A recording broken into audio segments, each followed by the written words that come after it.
Hello friend, स्वागत है आप सभी का अपने चैनल आस्क बोर्ड में। तो प्यारे बच्चों, यहाँ आप देखिए जो 300 सब्जेक्टिव प्रश्नों का यहाँ आप देखिए जो निचोड़ प्रश्न चल रहा है बुक से चुन चुन के, उसका ये तीसरा पार्ट है। और आज हम लोग क्या पढ़ने वाले हैं, तो आज हम लोग पृष्ठ रसायन यानी सरफेस केमिस्ट्री का पूरा थ्योरी यानी उसमें का जितना भी ऑब्जेक्टिव होगा, यानी यहाँ पे ये जो सीरीज चल रहा है 300 सब्जेक्टिव क्वेश्चनों का, यानी इसमें क्या होगा पूरा बुक से ऑल चैप्टर से यहाँ पे क्या होने वाला है 300 सब्जेक्टिव क्वेश्चन होने वाला है। जिसमें यहाँ आप देखिए पृष्ठ रसायन का हम आपको क्या बतलाएंगे प्यारे बच्चों, इसका थ्योरी बतलाएंगे, इसका ऑब्जेक्टिव बतलाएंगे, जो आपके एग्जाम में पूछा जाता है वही प्रश्न बताएंगे। तो आप लोग क्या कीजिएगा, ये सारे प्रश्नों को नोटबुक पे पहले तो नोट करना है, उसके बाद से इसको याद करना है और आपको समझते चलना है। तो चलिए, जितने मेरे प्यारे स्टूडेंट हैं आप लोग क्या कीजिए, वीडियो को एक बार शेयर कीजिए। तो जितने भी सारे स्टूडेंट एक बार वीडियो को शेयर कर दीजिए, क्योंकि आज का क्लास बहुत ही ज़्यादा खास होने वाला है। तो यहाँ पे जितने सारे स्टूडेंट एक बार वीडियो को शेयर कीजिए, क्योंकि हम लोग पढ़ने वाले हैं क्लास 12 का केमिस्ट्री में हम लोग पृष्ठ रसायन पढ़ने वाले हैं। और यहाँ देखिए जो 300 सब्जेक्टिव क्वेश्चन होने वाला है, तो आज मान लीजिए कि आज हम आपको 15 से 20 सब्जेक्टिव क्वेश्चन देने वाले हैं। तो ये सब आपको याद हो जाना चाहिए। चलिए, तो यहाँ पे चलिए जितने भी सारे स्टूडेंट हैं ना चैनल पे पहली बार आए हैं, तो आप सब चैनल को फटाफट सब्सक्राइब कर दीजिए। और सब्सक्राइब करने के बाद से बेल आइकॉन यानी घंटा जो होता है उसको क्या करना है, ऑल पे कर देना है। और यहाँ आप देख लीजिए लाइक नहीं किए हैं प्यारे बच्चों, फटाफट लाइक कर दीजिएगा। व्हाट्सएप ग्रुप में नहीं जुड़े हैं प्यारे बच्चों व्हाट्सएप ग्रुप में जुड़ जाइएगा। यहाँ आप देखिए हम अपना व्हाट्सएप नंबर लिख देते हैं 91 35 74 20 24। आप इस पर मैसेज करके बोलिए सर हमको ग्रुप में ऐड होना है। हम क्या करेंगे प्यारे बच्चों, आपको ग्रुप में ऐड कर देंगे। तो आप सब रेडी हैं प्यारे, एक बार आंसर बता दीजिए यस सर जी कि हम रेडी हैं। तो चलिए प्यारे बच्चों, अब हम समझेंगे प्यारे बच्चों 100% आपको क्लियर हो जाएगा, आपको कुछ भी याद नहीं करना पड़ेगा। तो ये बात आप लोग ध्यान में रखिएगा। चलिए, क्वेश्चन है पृष्ठ रसायन क्या होता है। क्वेश्चन आता है आपके एग्जाम में कि पृष्ठ रसायन आखिर क्या है, सरफेस केमिस्ट्री क्या है। तो यहाँ पे हम आपको समझाएंगे कि पृष्ठ रसायन आखिर क्या होता है। प्यारे बच्चों, पृष्ठ रसायन क्या होता है, तो रासायनिक विज्ञान की वह शाखा जिसके अंतर्गत हम ठोस द्रव पदार्थों के पृष्ठ पर होने वाले भौतिक एवं रासायनिक परिवर्तन एवं उसके प्रकृति का अध्ययन करते हैं, उसे हम लोग क्या कहते हैं प्यारे बच्चों, पृष्ठ रसायन कहते हैं। ये आपको याद कर लेना है। बहुत ही जबरदस्त यहाँ पे क्लास होने वाला है, 100% आपको समझ में भी आने वाला है। तो जितने भी प्यारे स्टूडेंट है एक बार आप लोग फिर से समझने की कोशिश कीजिएगा।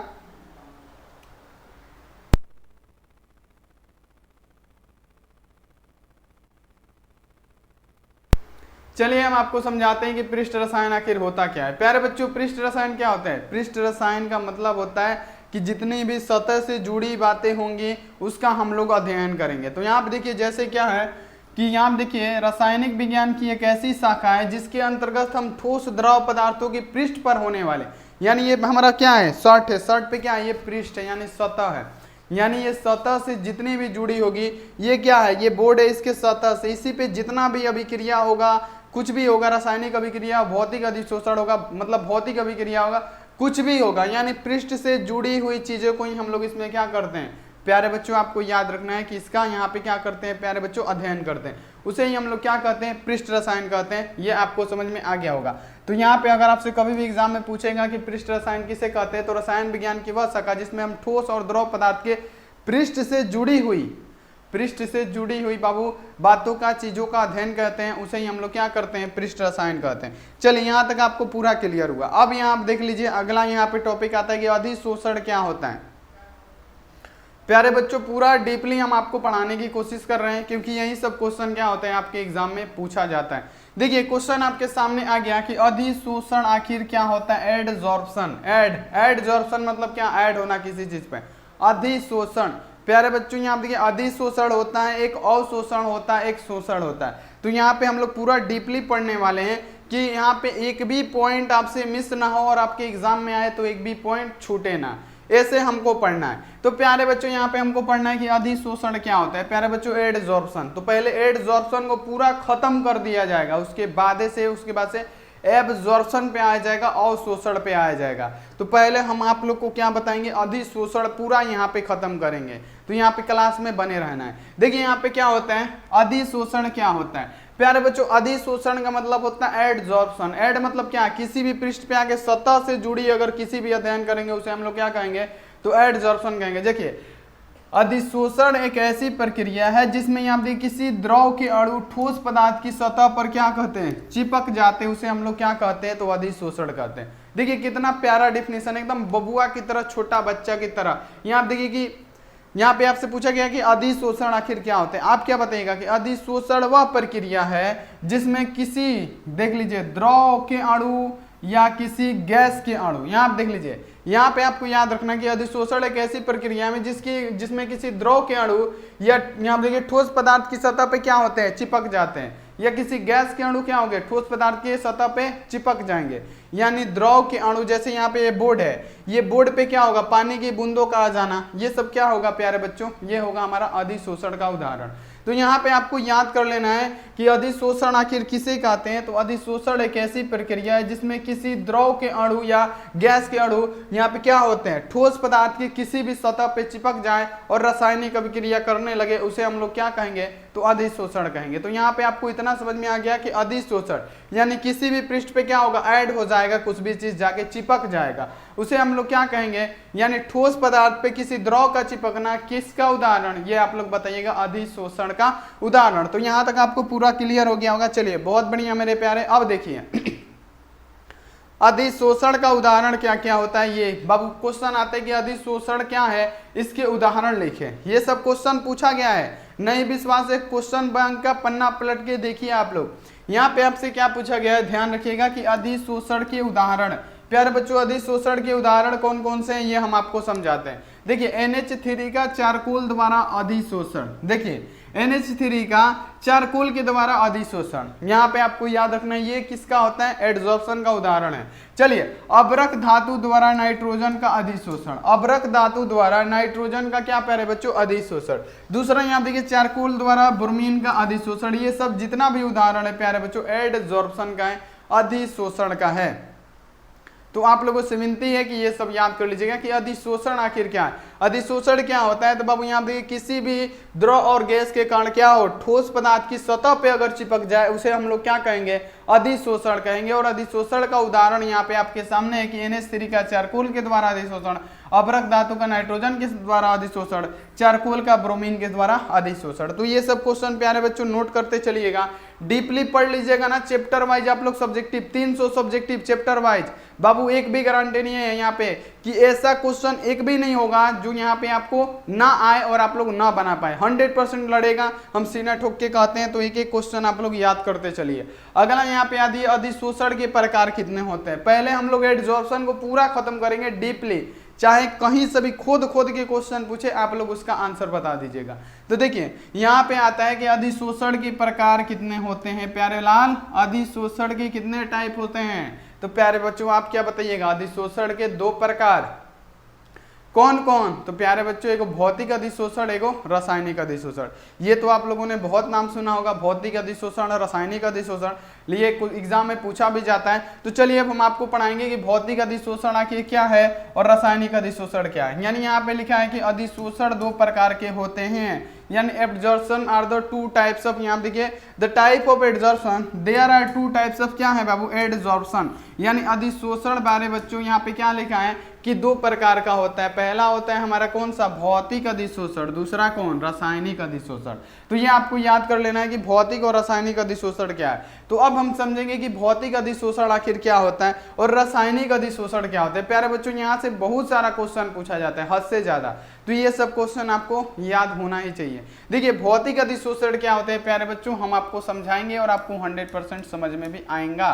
तो यहाँ पे आप लोग समझिएगा कि भौतिक अधिशोषण क्या होता है। तो जब यहाँ देखिए अधिशोषक की सतह तथा यहाँ देखिए अधिशोषित द्वारा पदार्थ के माध्यम में अगर दुर्लभ यहाँ पे वांडर बल द्वारा यहाँ पे जुड़ा रहता है या चिपका रहता है, उसे ही हम लोग क्या कहते हैं, भौतिक अधिशोषण कहते हैं। यहाँ देखिए थोड़ा सा ये हार्ड लैंग्वेज है, लेकिन हम अपने लैंग्वेज में आपको समझाते हैं, आपको पूरा यहाँ पे समझ में आ जाएगा कि भौतिक अधिशोषण क्या होता है। तो जब यहाँ देखिए अधिशोषक की सतह, जब यदि अधिशोषक की सतह अधिशोषित पदार्थ के मध्य अगर कमजोर वांडर वाल बल के द्वारा क्या हो, जुड़ा हो, यानी आप देखिए सतह पे क्या हो, कोई कोई माने द्रव का कण हो या कुछ भी चीज का कण हो, अगर कमजोर वान डेर वाल बल के द्वारा जुड़ा हो उसे हम लोग क्या कहेंगे, भौतिक अधिशोषण कहेंगे। यहाँ पे आप लोग अपने भाषा में भी लिख सकते हैं, जरूरी नहीं है कि यही डिफिनेशन लिखना है, आप लोग अपने भाषा में लिख सकते हैं कि किसी ठोस, यहाँ देखिए किसी, यहाँ देखिए द्रव का कण ठोस के पृष्ठ पे कमजोर अगर वान डेर वाल बल के द्वारा चिपका है उसे हम लोग क्या कहेंगे, तो उसे भौतिक अधिशोषण कहेंगे। तो आप लोग ऐसे भी लिख सकते हैं, ऐसे भी लिख सकते हैं। तो यहाँ पे आप लोगों को जोन लैंग्वेज समझ में आए वो लिख सकते हैं। जैसे यहाँ देखिए यदि अधिशोषक की सतह तथा यहाँ देखिए अधिशोषित पदार्थ के मध्य अगर क्या हो, वान डेर वाल बल हो, कौन, तो कमजोर वान डेर वाल के द्वारा ये बंधे हो, उसे हम लोग क्या कहेंगे, भौतिक अधिशोषण कहेंगे। तो यहाँ तक प्यारे बच्चों आपको समझ में आया कि नहीं, एक बार आप लोग कमेंट करके बताइए, समझ में आया कि भौतिक अधिशोषण क्या होता है।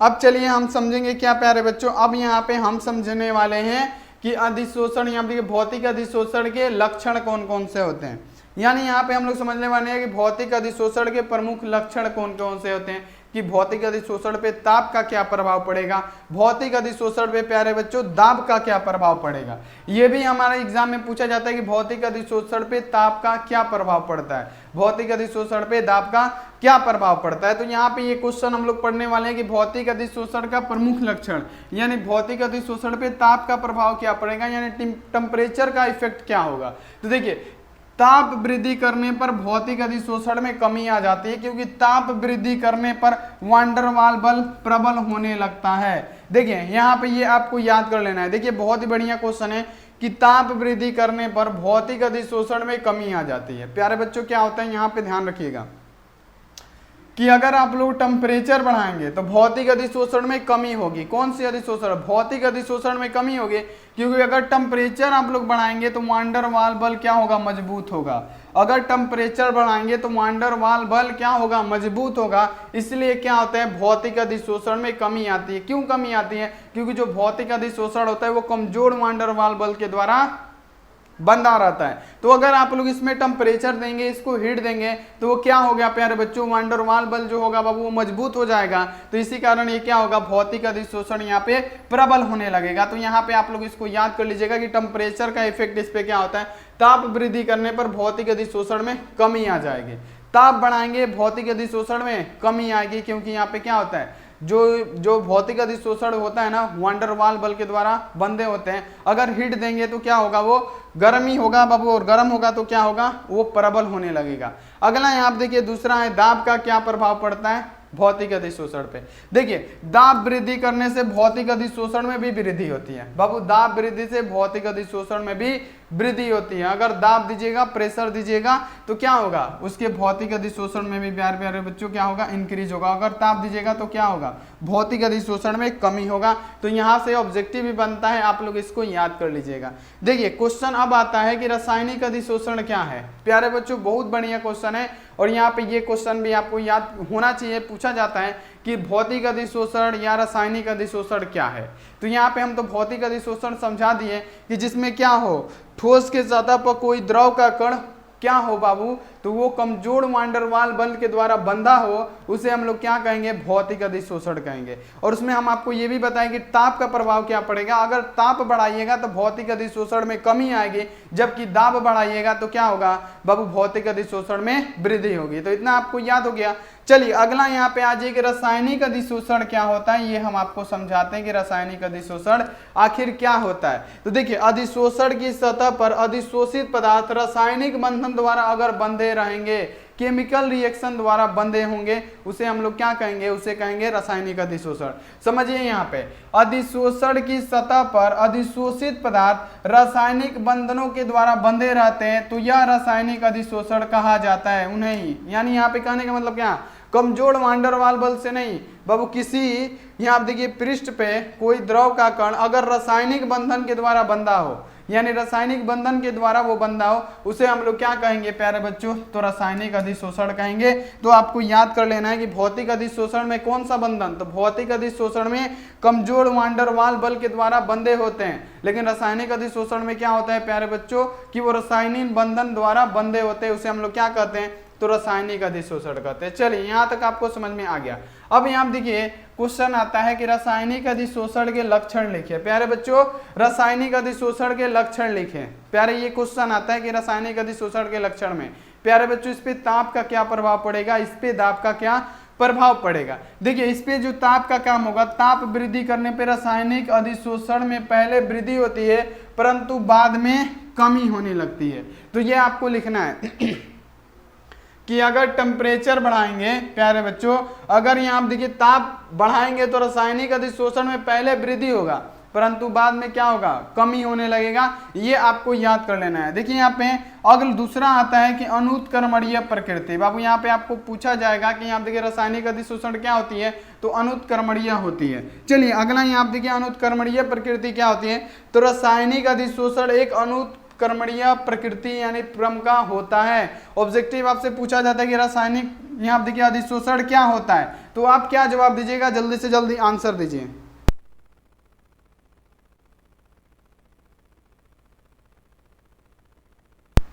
तो आप जवाब दीजिएगा प्यारे बच्चों कि अनुत्क्रमणीय प्रकृति की होती है।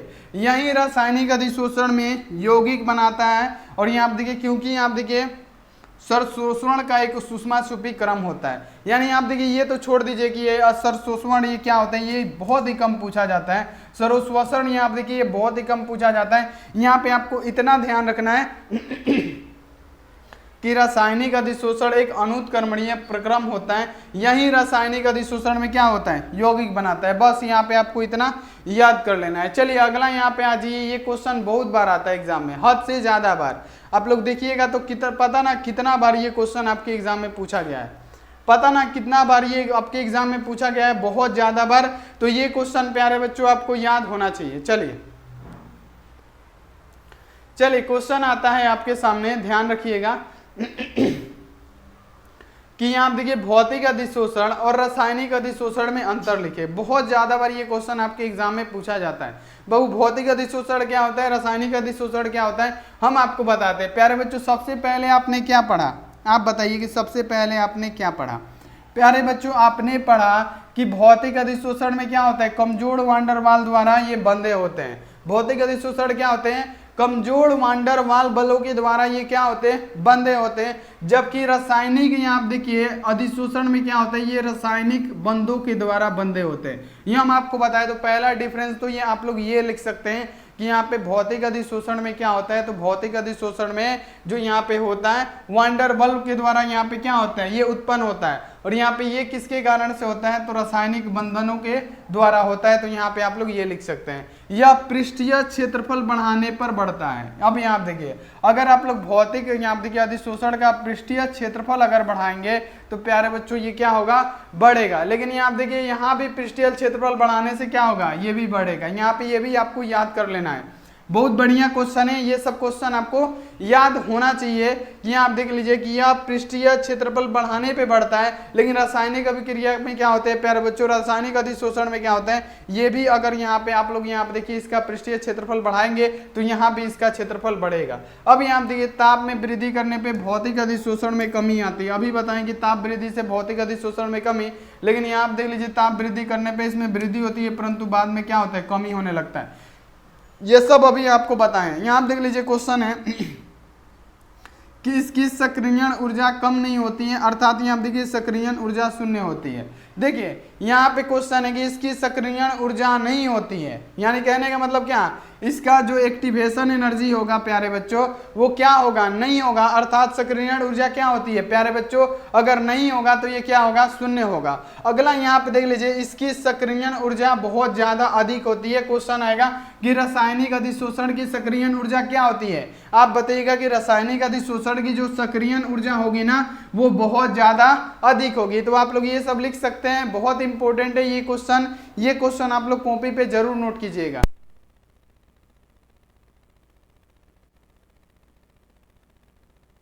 चलिए अब यहाँ पे हम लोग आगे बढ़ते हैं प्यारे बच्चों। अगला यहाँ पे आता है कि यहाँ देखिए पांचवा इसका डिफरेंस देखते हैं कि यह प्रकृति में विशिष्ट नहीं है। कहने का मतलब क्या है, ये प्रकृति में क्या है, विशिष्ट नहीं है, लेकिन यहाँ पे देखिए यह प्रकृति में अत्यधिक क्या है, विशिष्ट है। तो ये सब आप लोग लिख सकते हैं। दूसरा यहाँ देखिए यह प्रकृति में उत्क्रमणीय होता है। अगर आपसे पूछे भौतिक अधिशोषण क्या है, आप बताइएगा कि उत्क्रमणीय होता है। अगर आपसे पूछे रासायनिक अधिशोषण क्या है, आप बताइएगा अनुत्क्रमणीय होती है। तो ये प्यारे बच्चों आप लोग नोट करते चलिए, क्योंकि ये क्वेश्चन बहुत ज्यादा इंपॉर्टेंट होता है। चलिए अब यहाँ पे आता है क्वेश्चन की उत्प्रेरक क्या है। प्यारे बच्चों उत्प्रेरक की व्याख्या सबसे पहले किसने की, बर्जीलियस ने की, ये आप लोगों को पता है। अब यहाँ आप देखिए उत्प्रेरक क्या होता है ये हम आपको समझाएंगे। चलिए समझने के लिए रेडी हो जाइए।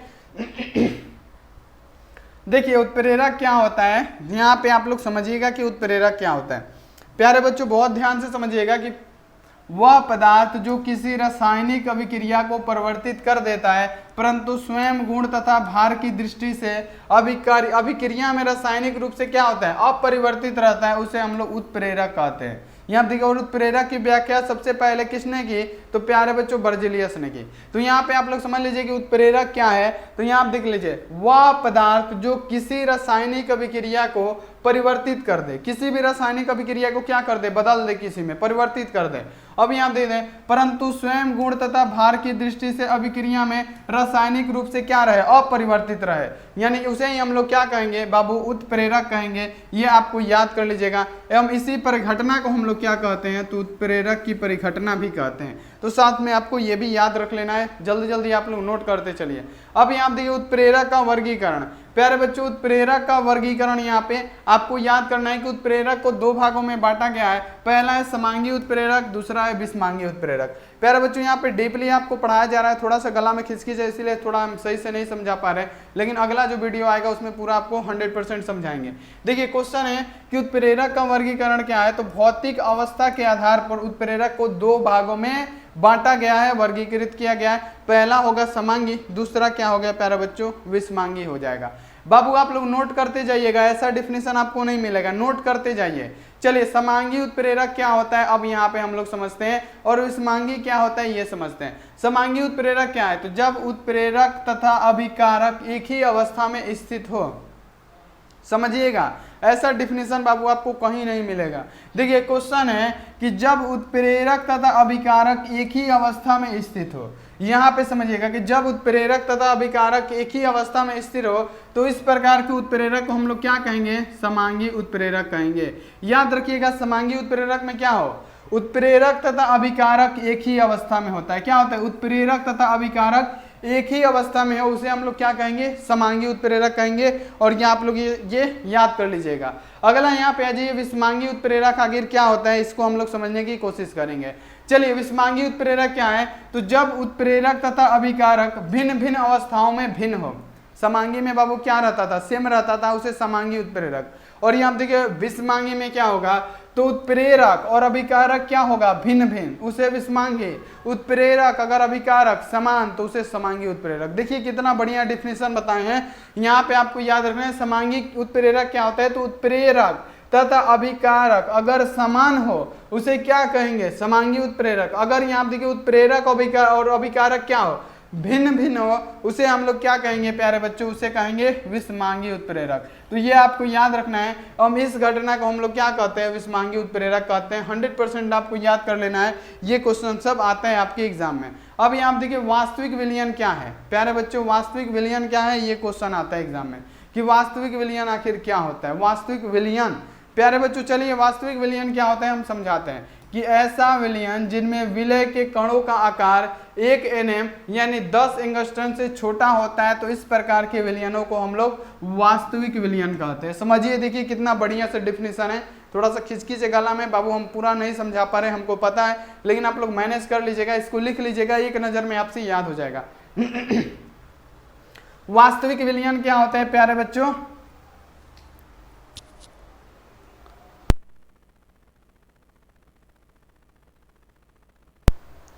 चलिए वास्तविक विलयन क्या है, ऐसा विलयन जिनमें विलय के कणों का आकार कितना हो, 1 nm यानी 10 एंगस्ट्रम से छोटा हो, इस प्रकार के विलयन को हम लोग क्या कहेंगे, तो यहाँ पे वास्तविक विलयन कहेंगे। और ये आप लोग याद कर लीजिएगा, वास्तविक विलयन समांगी प्रकृति का होता है। जो वास्तविक विलयन होगा ना प्यारे बच्चों, समांग प्रकृति के होगा, समांगी प्रकृति का। यहाँ पे आपको याद कर लेना है, क्या होगा, समांगी प्रकृति का होगा, जिसमें दोनों क्या हो, समान हो। यहाँ देखिए इनमें क्या होता है, केवल कणों की सूक्ष्मदर्शी के सहायता से नहीं देखा जा सकता। यहाँ पे आपको याद रखना है कि इनके कणों को सूक्ष्मदर्शी की सहायता से भी नहीं देखा जा सकता है। तो ये सब पॉइंट है, आप लोग लिख दीजिएगा, 100% आपके एग्जाम में नंबर मिलेगा। तो प्यारे बच्चों इतना ही रहने देते हैं, लेकिन फिर अगला इसका जो केमिस्ट्री का आएगा फिर इसी को समझाएंगे और इसके में क्या करेंगे, पूरा भौतिक यहाँ देखिए पृष्ठ रसायन को खत्म कर देंगे। तो यहाँ पे आप लोग जरूर बने रहिएगा। मिलते हैं ऐसी अगली क्लास में, तब तक यहाँ पे आप लोग क्या कीजिए, चैनल पे पहली बार आए हैं आप लोग चैनल को फटाफट सब्सक्राइब कर दीजिए प्यारे बच्चों, जल्दी सब्सक्राइब करके जो बेल आइकन होता है दबा के ऑल पे, लाइक नहीं किए प्यारे बच्चों लाइक कर दीजिए जल्दी से जल्दी। अब मिलेंगे हम ऐसी अगली क्लास में, आप लोग अपना ध्यान रखिए, मन लगा के पढ़ाई कीजिए। Take care and bye.